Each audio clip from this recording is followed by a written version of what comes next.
ಒಂದು ಕ್ಯಾಪ್ಸಿಕಮ್ ಪಲ್ಯ ಮಾಡ್ತಿದ್ದೀನಿ. ಲೈಟ್ ಕ್ಯಾಪ್ಸಿಕಮ್ ತಗೊಂಡಿದ್ದೀನಿ. ಗ್ರೇವಿ ಟೈಪ್ ಬರುತ್ತೆ. ಇದು ಚೆನ್ನಾಗಿರುತ್ತೆ. ಚಪಾತಿ ಪರೋಟ ಅನ್ನಕ್ಕೆಲ್ಲ ಚೆನ್ನಾಗಿರುತ್ತೆ. ನಿಮಗೂ ಇಷ್ಟ ಆದರೆ ಮಾಡಿ ನೋಡಿ. ಇಷ್ಟು ಫ್ರೈ ಮಾಡಿದ್ದೀನಿ. ಕಡಲೆ ಬೀಜ ಹಾಕ್ತಾಯಿದ್ದೀನಿ ನೋಡಿ. ಒಂದು 10 ಬಾದಾಮಿ ಹಾಕ್ತಿದ್ದೀನಿ. ಗೋಡಂಬಿನೂ ಬೇಕಾದರೆ ಹಾಕೋಬೋದು. ಒಂದಿಷ್ಟು ಕಾಯಿ ಪೀಸ್ ತಗೊಂಡಿದ್ದೀನಿ. ಇದು ಹಾಕ್ತಿದ್ದೀನಿ. ಇಷ್ಟು ಹುರಿದಿರೋದು ಎಳ್ಳು 2 ಟೀ ಸ್ಪೂನ್ ಅಷ್ಟು ಹುರಿದಿರೋ ಎಳ್ಳು ಹಾಕ್ಕೊಂಡಿದ್ದೀನಿ ನೋಡಿ.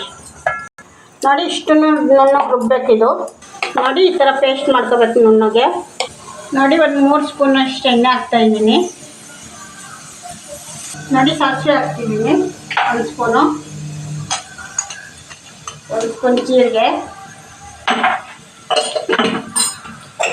ನೋಡಿ. 4-5 ಈರುಳ್ಳಿ ಹಾಕ್ತಿದ್ದೀನಿ. ಒಂದು 15 ಹಸಿಮೆಣಸಿನಕಾಯಿ, ಕರಿಬೇವಿನ ಸೊಪ್ಪು ನೋಡಿ. ಒಂದು ಸ್ವಲ್ಪ ಚೆನ್ನಾಗಿ ಫ್ರೈ ಮಾಡಬೇಕು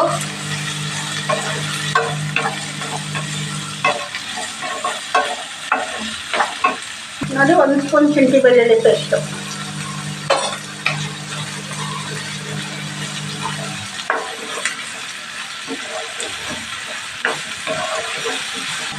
ನೋಡಿ. 1 ಸ್ಪೂನ್ ಉಪ್ಪು ಹಾಕ್ತಾಯಿದ್ದೀನಿ ನೋಡಿ. ಅರಿಶಿನ ಪುಡಿ 1/2 ಸ್ಪೂನು. 1 ಸ್ಪೂನ್ ಧನಿಯಾ ಪುಡಿ, ಗರಂ ಮಸಾಲ 1/2 ಸ್ಪೂನು ನೋಡಿ. 1 ಸ್ಪೂನ್ ಚಿಲ್ಲಿ ಪುಡಿ ನೋಡಿ. ಚೆನ್ನಾಗಿ ಮಿಕ್ಸ್ ಮಾಡಬೇಕು ಈ ಥರ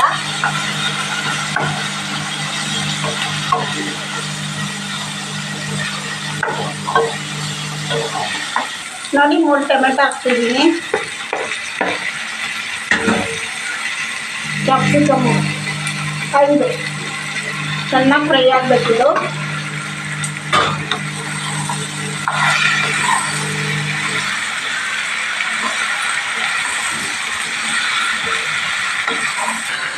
ನೋಡಿ. ಮುಚ್ಚಿ ಬೇಯಿಸ್ಬೇಕಿದು ಸಾಫ್ಟ್ ಆಗೋದಂತ ನೋಡಿ. ಇವಾಗ ಕ್ಯಾಪ್ಸಿಕಮ್ ಫ್ರೈ ಆಗಿದೆ ಚೆನ್ನಾಗಿ. ಇವಾಗ ರುಬ್ಬಿರೋ ಮಸಾಲ ಹಾಕೋತಾ ಇದ್ದೀನಿ ನೋಡಿ. 1 ಲೋಟ ನೀರು ಹಾಕ್ತಿದ್ದೀನಿ. ಚೆನ್ನಾಗಿ ಮಿಕ್ಸ್ ಮಾಡಬೇಕು ಇವಾಗ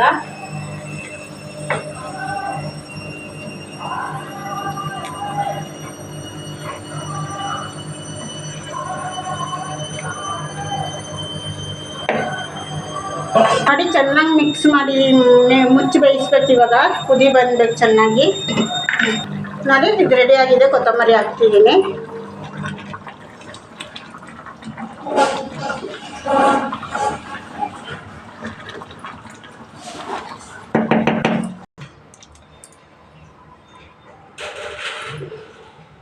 ನೋಡಿ. ಕ್ಯಾಪ್ಸಿಕಮ್ ಗ್ರೇವಿ ರೆಡಿಯಾಗಿದೆ. ನಿಮಗೂ ಇಷ್ಟ ಆದರೆ ಮಾಡಿ ನೋಡಿ. ಅನ್ನ, ಪೂರಿ, ಚಪಾತಿ, ಪರೋಟ ಎಲ್ಲದಕ್ಕೂ ಚೆನ್ನಾಗಾಗುತ್ತೆ. ಲೈಕ್ ಮಾಡಿ, ಶೇರ್ ಮಾಡಿ, ಸಬ್ಸ್ಕ್ರೈಬ್ ಮಾಡಿ.